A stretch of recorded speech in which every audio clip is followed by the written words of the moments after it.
The cabin air filter on your Hyundai is critical to maintaining comfort inside your vehicle.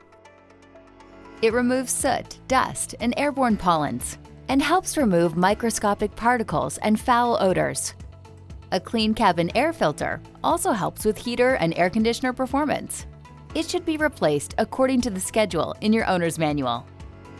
But if you wish to inspect it and replace it without visiting the dealership, you can do so. To access the cabin air filter, open the glove box and remove the contents. On vehicles with stoppers in the glove box, remove the stoppers on both sides by turning them counterclockwise. Then remove the support rod on the outer right side of the glove box to lower it further. On vehicles without stoppers, first remove the support rod, then hold the side of the glove box in as you lower it further.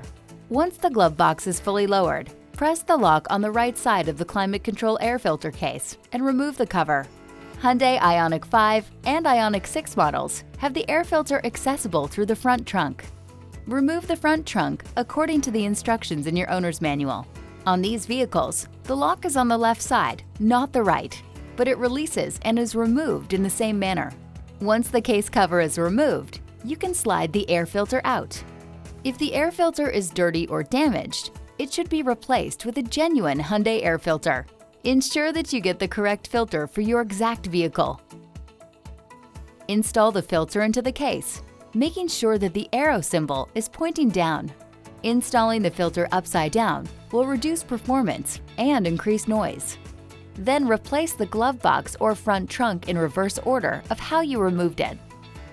For more information on these features, be sure to consult your owner's manual, available at myhyundai.com, or the user's manual, accessible via the touchscreen. And be sure to explore the how-to guides at the Hyundai USA YouTube channel and myhyundai.com.